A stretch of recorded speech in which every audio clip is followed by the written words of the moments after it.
بسم اللہ الرحمن الرحیم۔ الحمدللہ، آج دوسرا درس ہے متن منار السبیل کا، جو دلیل الطالب ہے اس کتاب کا۔ پہلے سبق میں ہم لوگوں نے احکام المیاہ پڑھا تھا کہ پانی کے احکامات۔ کتاب الطہارہ کا جو پہلا سبق تھا احکام المیاہ، یعنی پانی کے بارے میں احکامات۔ آج دوسرا سبق شروع کریں گے کہ باب الآنیہ۔ ظاہر ہے پانی کے جب ہم نے احکامات پڑھے تو پانی ظاہر ہے کسی نہ کسی چیز میں ہوگا، ہوا میں تو نہیں ہوگا۔ تو زیادہ تر پانی جو استعمال کیا جاتا تھا برتنوں میں استعمال کیا جاتا تھا۔ تو اب برتن کس طریقے سے ہونا چاہیے، برتنوں کے احکامات کیا ہیں، تو دوسرا سبق باب الآنیہ کے حوالے سے ہے۔ اس سبق کا خلاصہ سمجھ لیں کہ اس سبق میں یہی بتایا جائے گا کہ برتنوں کے احکامات، کہ کون سے برتن استعمال کر سکتے ہیں، کون سی چیز استعمال نہیں کر سکتے۔ بعض برتن جانوروں کی کھال کے یا اس کی جو ہے ہڈیوں کے بنتے ہیں، تو ان کا استعمال کرنا کیسا ہے، اس حوالے سے اس میں بتایا جائے گا۔ تو شروع کرتے ہیں۔ باب الآنیہ۔ یباح اتخاذ كل إناء طاهر واستعماله ولو ثمينا إلا آنية الذهب والفضة والمموه بهما۔ تو یباح مطلب مباح ہے، مباح اس کتاب میں آئے گا، اس کا مطلب ہے جائز ہے، کر سکتے ہیں۔ اس کا ترجمہ ذہن میں رکھیے گا۔ مباح کا مطلب کیا ہے؟ مباح کا مطلب کہ جائز ہے، کر سکتے ہیں، اجازت ہے۔ تو کیا مطلب؟ جائز ہے ہر برتن کا استعمال کرنا جو بھی طاہر ہو، پاک ہو، اس کا استعمال کرنا کیا ہے؟ جائز ہے۔ ولو ثمیناً، اگرچہ وہ بہت زیادہ قیمتی کیوں نہ ہو، لاکھوں کروڑوں کا وہ برتن کیوں نہ ہو، اس کو بھی استعمال کرنا جائز ہے۔ الا آنیۃ الذہب والفضۃ، لیکن سونے اور چاندی کے برتن کو استعمال نہیں کر سکتے، اس کی اجازت نہیں کرنے کی۔ یعنی الا آنیۃ الذہب والفضۃ کیا مطلب کہ مگر لا یباح، اجازت نہیں ہے سونے اور چاندی کے برتن کے استعمال کرنے کی۔ والمموہ بہما، اور ایسے برتن کے جس میں سونے اور چاندی کے زینت کی گئی ہو، اگرچہ وہ برتن تو سونے چاندی کا نہیں ہے لیکن اس پہ نقش و نگار جو ہے سونے چاندی سے بنایا گیا ہو، تو اس کا بھی استعمال کرنا مباح نہیں ہے۔ اب جیسے سوال میں آئے گا کہ مباح ہے یا حرام ہے یا مستحب ہے سونا چاندی کا برتن استعمال کرنا، تو آپ نے کیا لکھنا ہے؟ لا یباح، اس میں نیچے لکھا ہوگا، اس پہ دھیان کرنا ہے۔ آگے وتصح الطہارۃ بہما، لیکن اگر سونے بہما کا مطلب سونے چاندی ہے، تو لیکن سونے چاندی کے برتن سے اگر پانی میں ڈال کے، اس میں پانی ڈال کے کسی نے وضو کیا تو وضو تو صحیح ہو جائے گا، طہارت تو صحیح ہو جائے گی، لیکن ایسے برتن کا استعمال کرنا مباح نہیں ہے، لیکن وضو ہو جائے گا، غسل ہو جائے گا۔ وبالاناء المغصوب، اسی طریقے سے چوری کے برتن کو اگر کسی نے استعمال کیا اس میں پانی ڈال کے، پھر بھی اس کی طہارت تو صحیح ہو جائے گی۔ وتصح الطہارہ، اس کی طہارت صحیح ہو جائے گی، اگرچہ اس برتن کا استعمال کرنا درست نہیں ہے لیکن طہارت درست ہو جائے گی۔ پیچھے ہم نے پڑھا تھا نا کہ چوری کا پانی استعمال کرنا حرام ہے، لیکن چوری کے برتن میں پانی ہے، پانی تو درست ہے، صحیح ہے، لیکن برتن چوری کا ہے تو اس میں طہارت صحیح ہو جائے گی۔ آگے وَيُبَاحُ إِنَاءٌ ضُبِّبَ بِضَبَّةٍ يَسِيرَةٍ مِنَ الْفِضَّةِ لِغَيْرِ زِينَةٍ، اور اجازت ہے ایسے برتن کا استعمال کرنا جس میں معمولی سا ٹاکا لگایا گیا ہو چاندی کا، بغیر زینت کے۔ بعض برتن ایسے ٹوٹ جاتے ہیں نا، تو اس میں ٹاکا تانبے کا لگتا ہے اور بھی مختلف لوہے کا لگتا ہے، چاندی کا لگتا ہے، تو کسی برتن میں اگر جوڑنے کے لیے ٹاکا چاندی کا لگا ہوا ہے، اس کی زینت کی وجہ سے نہیں لگایا ہوا ہے، ایسی بھائی مضبوطی کے لیے لگایا ہوا ہے، پھر اس برتن کا بھی استعمال کرنا یباح، اجازت ہے، جائز ہے۔ آگے وآنیۃ الکفار وثیابہم طاہرۃ، اور کافر لوگوں کے برتن اور ان کے کپڑے یہ سب پاک ہیں، ان کو یعنی اس یباح ان کو استعمال کر سکتے ہیں۔ یہ بھی اکثر امتحان میں سوال آتا ہے کہ آنیۃ الکفار کیا، نیچے لکھا، اوپر لکھا ہوتا ہے آنیۃ الکفار، نیچے لکھا ہوتا ہے مباح، مکروہ، حرام، لا یجوز، اس طرح لکھا ہوتا ہے۔ تو آپ نے اب یہ مباح ذہن میں رکھنا ہے کہ کافروں کے برتن اور کپڑے کا استعمال کرنا یہ سب کیا ہے؟ پاک ہیں، یہ مباح ہیں۔ آگے ولا ينجس شيء بالشك ما لم تعلم نجاستہ، اور اسی طریقے سے کوئی بھی چیز شک کی وجہ سے نجس نہیں ہوگی جب تک اس کی نجاست کا پکا یقین نہ ہو جائے۔ کیا مطلب؟ ولا ينجس شيء، کوئی بھی چیز نجس نہیں ہوگی بالشک، اپنے شک کی وجہ سے، ما لم تعلم نجاستہ، جب تک آپ کو نجاست کا یقین نہ ہو جائے۔ آپ کو شک ہے پتہ نہیں کپڑوں پہ چھینٹے ہیں یا نہیں، پتہ نہیں پیشاب کے قطرے لگے نہیں لگے، پتہ نہیں کپڑے پاک ہے نہ پاک، شک ہے تو وہ چیز ناپاک نہیں ہوگی جب تک آپ کو پکا یقین نہ ہو جائے۔ آگے وعظم المیتۃ، اور مردار کی ہڈی، وقرنھا، اور اس کی سینگیں، وظفرھا، اور مردار کی اور مردار کے ناخن، وحافرها اور اس کے مردار کے کھر، وعصبها اور مردار کی رگیں، نسیں، رگیں جو ہوتی ہیں، وجلدها اور مردار کی چمڑا، کھال، نجسون یہ سب کے سب کیا ہے؟ نجس ہے۔ یہ آپ نے ذہن میں رکھنا ہے کہ مردار کی یہ چیزیں سب کیا ہیں؟ نجس ہیں۔ اب لکھا ہوگا مردار کیا نام عظم کیا نام ظفر المیتہ یا حافر المیتہ، اب نیچے لکھا ہوگا نجس، یباح، مستحب، مکروہ، تو آپ نے نجس ذہن میں رکھیں گے، نجس ہے یہ۔ ولا یطہر بالدباغہ اور اگرچہ وہ پاک یعنی سکھانے سے اور رنگ لگانے سے بھی پاک نہیں ہوگی، کہ ان چیزوں کو سکھا دیا جائے، دھو دیا جائے، اس سے بھی جو یہ دباغت کرنے سے بھی یہ چیز پاک نہیں ہوگی۔ آگے سنیں، والشعر اور بال، والصوف اور اون، والریش اور پر، طاہر یہ پاک ہیں، کس کے پاک ہیں؟ اذا کان من میتۃ ایسا مردار کی چیزیں پاک ہیں، کون سی چیزیں؟ بال، اون اور یہ پر ایسے مردار کے پاک ہیں، طاہرۃ فی الحیات جو اپنی زندگی میں کیا تھا؟ پاک تھا۔ ولو کانت غیر معقولہ اگرچہ اس کو کھایا بھی نہیں جاتا تھا، جیسے کل ہرۃ والفار، جیسے بلی یا چوہا۔ اب بلی اور چوہا یہ کھایا تو نہیں جاتا اس کا گوشت، لیکن یہ اپنی زندگی میں کیا ہیں؟ پاک ہیں، کہ پانی میں منہ ڈال دیں یا آپ کے انسان کے جسم پہ لگ جائیں تو کپڑے ناپاک نہیں ہوں گے۔ تو ان کے کیا بال، ان کا اون، ان کے پر، ان چیزوں کی، ایسے جانور کی، ایسا مردار کی جو اپنی زندگی میں پاک ہوں، چاہے کھائے جاتے ہوں چاہے نہیں کھائے جاتے ہوں، یہ چیزیں ان کی کیا ہیں؟ پاک ہیں۔ آگے، وَيُسَنُّ تَغْطِيَةُ الْآنِيَةِ وَإِيكَاءُ الْأَسْقِيَةِ کہ سنت ہے۔ اب یہ جو احکامات ہیں نا، کون سی چیز سنت ہے، کون سی چیز فرض ہے، کون سی چیز مباح ہے، کون سی چیز طاہر ہے، کون سی چیز جو ہے نا مکروہ ہے، یہ سب آپ ذہن نشین کرتے جائیں اور ان پہ نشان لگاتے جائیں، پھر ان کو اسی طریقے سے یاد کریے گا۔ تو یہ سنت ہے برتن کو ڈھانپنا، کہ برتن کو کھلا نہیں رکھنا چاہیے، تغطیۃ الآنیہ کہ برتن کو ڈھانپنا سنت ہے۔ وَإِيكَاءُ الْأَسْقِيَةِ اور مشکیزہ، اسقیہ بولتے ہیں مشکیزہ، جو چمڑے کا برتن ہوتا ہے نا، تو اس کو باندھنا، ایکا مطلب اس کو باندھنا، یعنی اس کا منہ کو باندھ کر رکھنا، یہ سب کیا ہے؟ سنت ہے، تاکہ اندر کوئی نجیس، کوئی گندی، کوئی غلاظت نہ گر جائے، تو یہ چیز کرنا کیا ہے؟ سنت ہے۔ اب لکھا ہو تغطیۃ الآنیہ فرض ہے، سنت ہے، مباح ہے یا مکروہ، تو آپ کو معلوم ہونا چاہیے سنت ہے، تو نیچے سنت پہ نشان لگانا ہے۔ لہذا یہاں تک باب الآنیہ مکمل ہو گیا۔ اب اس کے بعد شروع ہوگا باب الاستنجاء و آداب التخلی، کہ پیشاب پخانے دھونے کے کیا آداب ہیں، اور باتھ روم میں بیٹھنے کے، حمام میں، بیت الخلاء میں بیٹھنے کے کیا آداب ہیں، اس بارے میں یہ باب ہے۔ ظاہر انسان جب پانی کو استعمال کر لے گا تو پانی سے سب سے پہلے اپنی نجاست دھوئے گا، پیشاب پخانہ کرے گا، اس کو دھوئے گا، تو اب جب حمام میں، باتھ روم میں جائے گا، اس کے کیا آداب ہیں، تو اس میں وہ بیان کیا جا رہا ہے۔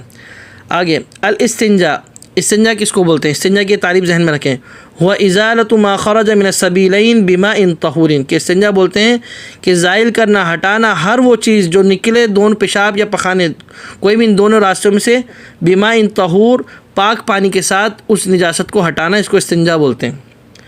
او حجر طاہر، یا پانی کے ساتھ تو نہیں لیکن پاک پتھر کے ساتھ اس کو ہٹانا، مباح منقن، کہ ایسا پتھر جس کا استعمال کرنا بھی جائز ہو، منقن اس میں صاف کرنے کی طاقت بھی اس پتھر میں، منقن، ٹھیک ہے۔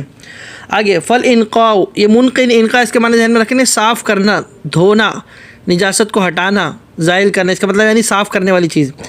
فل انقاء صاف کرنا، بالحجری پتھر کے ساتھ، ونحوہ یا پتھر کی مثال کوئی اور چیز، جیسے آج کل ٹیشو ہیں یا پتے ہیں یا کوئی بھی چیز ہے، اس کو استعمال کرنا۔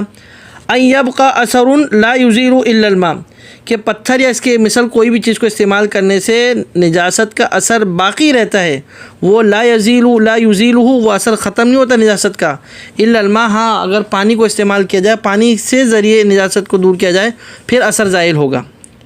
ولا یجزئ اقل من 3 مسحات، اور کافی نہیں ہوگا 3 پتھر یعنی 3 مرتبہ پھیرنے سے، من 3 مسحات، کہ 3 سے کم کرنے سے نجاست استنجا کرنے سے کافی نہیں ہوگا۔ تعم کل مسحۃ المحل، اور 3 مرتبہ یعنی پتھر کو استعمال کرنا، 3 پتھروں کو استعمال کرنے اپنے استنجا کرتے وقت، اس میں سے ہر پتھر کے لیے ہر مرتبہ ضروری ہے کہ تعم کل مسحۃ المحلی، کہ ہر مرتبہ پوری جگہ کو رگڑ کے صاف کر کے پھر پھینک ہٹانا ہے۔ انسان ٹیشو سے صاف کر رہے ہیں تو پہلا ٹیشو لیا، پوری جگہ کو صاف کیا، اس کو ہٹا دیا، پھر دوسرا لیا، پوری جگہ کو صاف کیا، پھر ہٹا دیا، تیسرا لیا، پوری جگہ کو صاف کیا، پھر ہٹا دیا۔ یہ نہیں کہ پہلا لیا ایک سائڈ سے کیا، دوسرا لیا بیچ سے کیا، تیسرا کیا اس کے سائڈ سے کیا، نہیں، ہر مرتبہ پورے محل کو رگڑنا ہے، یہ مطلب ہے اس بات کا۔ فالانقاء بالماء، اور صفائی کرنا پانی کے ساتھ۔ اب پانی سے کیسے صفائی کریں گے، کتنی صفائی کریں گے؟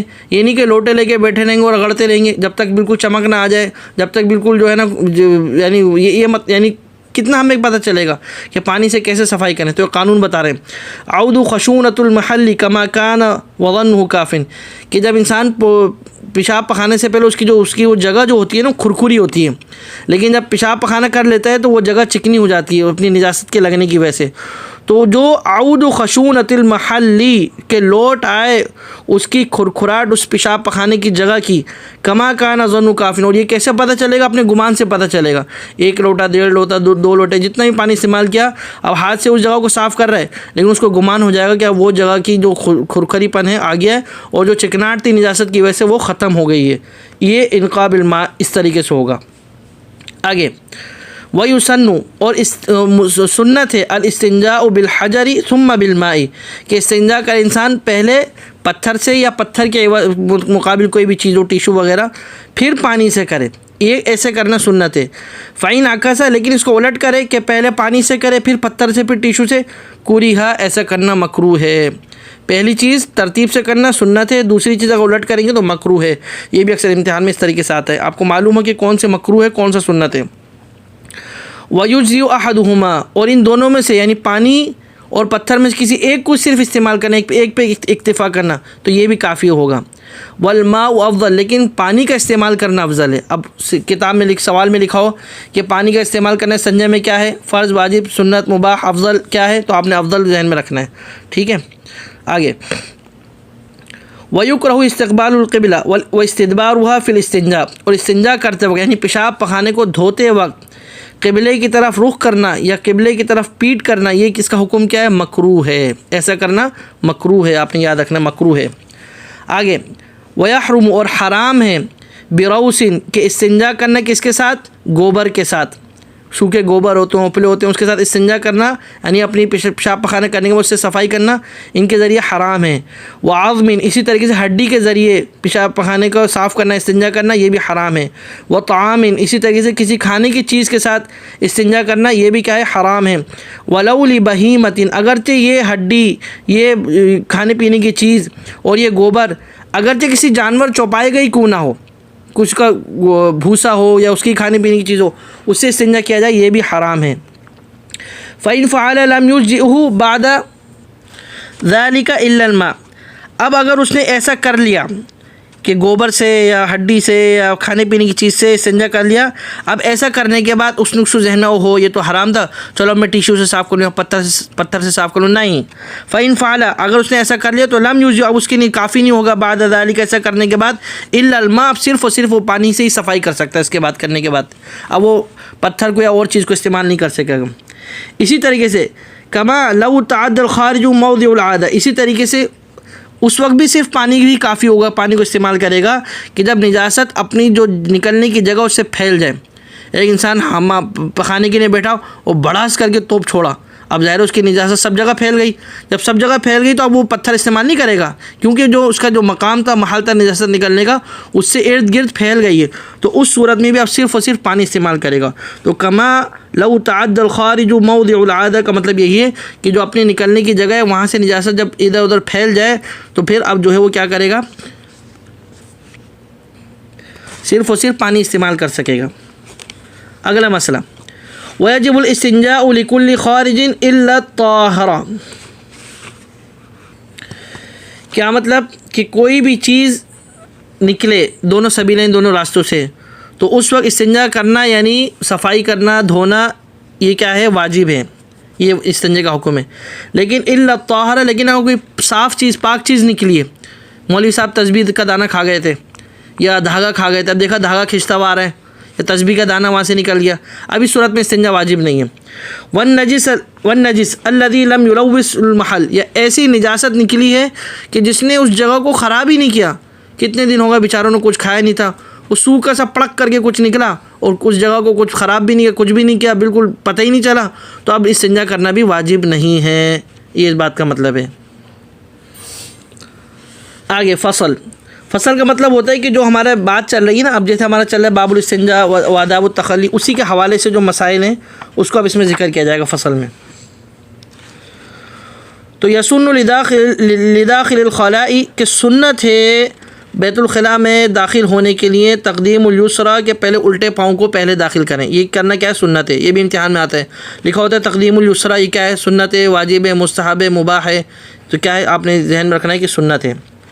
اور اس کے بعد وقول, اور پھر اس کے بعد بسم اللہ یعنی پاؤں رکھنے سے پہلے بسم اللہ کو بھی کہنا سنت ہے. اور اعوذ باللہ من الخبث والخبائث اس کو بھی دعا کو بھی پڑھنا سنت ہے. وَإِذَا خَرَجَ, اور جب بیت الخلاء سے نکلیں گے تو قدم الیمنا سیدھے پاؤں کو پہلے نکالنا, آگے کرنا, یہ بھی سنت ہے. اور کیا کہنا چاہیے؟ غفرانک اس کو پڑھنا چاہیے. اور الحمدللہ الذی اذهب عنی الاذی وعافانی اس دعا کو بھی پڑھنا سنت ہے. آگے وَيُكْرَهُ, اور مکروہ ہے فی حالت التخلُّ, بیت الخلاء کی حالت میں, انسان پیشاب پخانے کی حالت میں جب بیٹھا ہوتا ہے اس حالت میں مکروہ ہے استقبال الشمس والقمر کہ سورج اور چاند کی طرف رخ کرنا. یہ کیا ہے؟ مکروہ ہے. اس کو ذہن میں رکھیں, مکروہ ہے یہ. ومحب الريح, اور اسی طرح ہوا کے رخ پر بیٹھنا بھی کیا ہے؟ مکروہ ہے. انسان ایسے رخ پر بیٹھا ہوا ہے کہ اس طرف رخ پہ ہوا جا رہی ہے, اب وہ پیشاب پخانہ کر رہا ہے, وہ پوری چھینٹیں آگے تک ایسے اڑتی ہوئی جا رہی ہیں, ایسے اڑتے نہیں, اس طریقے سے اس طرح حالت میں بیٹھنا بھی کیا ہے؟ مکروہ ہے. والکلام, اسی طریقے سے باتیں کرنا بھی جو ہے مکروہ ہے. اب کھیتوں میں بیٹھے ہوئے یا بیت الخلاء میں بیٹھے ہوئے آپس میں جو ہے نا گفتگو بھی چل رہی ہے, مشاورت بھی چل رہی ہے, سوچ بچار بھی چل رہی ہے, نہیں, یہ باتیں کرنا کیا ہے؟ مکروہ اس حالت میں. والبول فی اناء, اسی طریقے سے برتن میں پیشاب کرنا بھی کیا ہے؟ مکروہ ہے. وشقین, اور کسی دراڑ میں, سوراخ میں, جیسے جو زمین میں دراڑ ہوتی ہے, دیواروں میں دراڑ ہوتی ہے, سوراخ ہوتا ہے, تو اس میں بھی کیا ہے؟ پیشاب کرنا کیا ہے؟ مکروہ ہے. ونارین, اور اسی طریقے سے آگ میں بھی پیشاب کرنا کیا ہے؟ مکروہ ہے. ورمادین, اور اسی طریقے سے راکھ جو ہوتی ہے نا, آگ جلانے کے بعد جو لکڑیاں وکڑیاں سب آگ جلنے کے بعد جو بچ جاتی ہے آگ, اس کو راکھ بولتے ہیں, تو اس راکھ میں بھی پیشاب کرنا کیا ہے؟ مکروہ ہے. ولا یکرہ البول قائما, لیکن کھڑے ہو کے پیشاب کرنا مکروہ نہیں ہے. یہ مسئلہ بھی ذہن میں رکھیں گے. کھڑے ہو کے اب لکھا ہو کہ البول قائما کیا ہے؟ حرام, مباح, مکروہ, لا یجوز ایسے لکھا ہو تو آپ نے لا یجوز لکھا ہو یا اس طرح یہ لکھا ہو لا یکرہ لکھا ہو تو اس بھی نشان لگانا ہے. آگے ویحرم, اور حرام ہے استقبال القبلہ و استدبارها فی الصحراء بلا حائل, کہ کسی میدان میں انسان کہیں بیٹھ کے پیشاب پخانہ کر رہا ہے تو اس حالت میں پیشاب پخانہ کرنے کی حالت میں قبلے کی طرف رخ کرنا یا قبلے کی طرف پیٹ کرنا, یہ بغیر کوئی بھی چیز اس کے حائل نہیں, بالکل ایسے خالی میدان میں بیٹھا ہے, نہ کوئی دیوار, نہ کوئی پتہ, نہ کوئی لکڑی, نہ کوئی جھاڑ جھکڑ اس کے سامنے, بالکل ایسے خالی میدان میں بیٹھا ہوا ہے, تو قبلے کی طرف رخ کرنا یا پیٹ کرنا یہ حرام ہے. وَيَكْفِي إِرْخَاءُ ذَيْلِهِ, اور اس بات کے کیا مطلب, لیکن اتنا بھی کافی ہوگا کہ آگے اس نے اپنا کوئی پلو لٹکا لیا, کوئی چادر کا پلو, کوئی آستین کا کونا, کوئی بھی چیز ایسے کپڑا آگے سے ہلکا سا لٹکا لیا, تو یہ بھی اس کے لیے کافی ہوگا, یعنی ایسا کر لے گا تو پھر کیا ہوگا؟ جائز ہوگا. وَأَن يَبُولَ أَوْ يَتَغَوَّطَ بِطَرِيقٍ مَسْلُوكٍ, اور حرام ہے, پیچھے بات چلی نا وَيَحْرُمُ ہوتی ہے وہی, اور حرام ہے کہ پیشاب کرے یا پخانہ کرے ایسے چلتے پھرنے والے راستے میں. ایک چلنے والا راستہ ہے, وہاں پر اس نے بیچ میں بیٹھ کے جو ہے نا وہاں پہ جو ہے اپنی کام کر دیا, تو یہ سب کرنا حرام ہے. وَظِلِّ نَافِعٍ, اور اسی طریقے سے پیشاب پخانہ کرنا سایہ دار جگہ میں, وہاں بھی کیا ہے؟ حرام ہے. ایسی سایہ دار جگہ جس سے لوگ فائدہ اٹھاتے ہیں, فائدہ حاصل کرتے ہیں. وَتَحْتَ شَجَرَةٍ عَلَيْهَا ثَمَرٌ یقصد, اور ایسے درخت کے نیچے پیشاب پخانہ کرنا کہ جس پر پھل لگا ہوا, لوگ اس پھل کو حاصل بھی کرتے ہیں, بیر, آم, امرود, یعنی ایسا پھل لگا ہوا جس کو لوگ حاصل کرتے ہیں, لوگ چاہتے ہیں, توڑتے ہیں, لوگوں کے فائدے والی چیزیں. اب اس پھلدار درخت کے نیچے بیٹھ کے جو ہے نا انہوں نے اپنا کام کر دیا, تو یہ کرنا کیا ہے؟ حرام ہے. وبین قبور المسلمین, اسی طرح پیشاب پخانہ کرنا دو مسلمانوں کی قبروں کے درمیان, یہ بھی کیا ہے؟ حرام ہے. ان کا سب کہاں کا حرام, کہاں مکروہ, کہاں نہیں مکروہ, ان سب کو ذہن میں رکھیں. آخری بات وَأَن يَلْبَسَ فَوْقَ قَدْرِ حَاجَتِهِ, اور اسی طریقے سے ضرورت سے زیادہ ہم بیت الخلاء میں یا پیشاب پخانے کی حالت میں بیٹھنا یہ بھی حرام ہے. بیٹھے ہوئے سوچ رہے ہیں, بلڈنگیں بنا رہے ہیں, اپنے مستقبل کے بارے میں سوچ رہے ہیں اور بلڈنگیں بن رہی ہیں, نہیں, اپنی جتنی ضرورت ہو جلدی سے کر کے فارغ ہو کے وہاں سے اٹھ جانا ہے. ضرورت سے زیادہ وہاں رکیں گے, ٹھہریں گے, تو یہ بھی کیا ہے؟ حرام ہے. آج کا سبق یہیں پہ مکمل کرتے ہیں. اگلا سبق انشاءاللہ باب السواک سے شروع کریں گے. وآخر دعوانا ان الحمد للہ رب العالمین.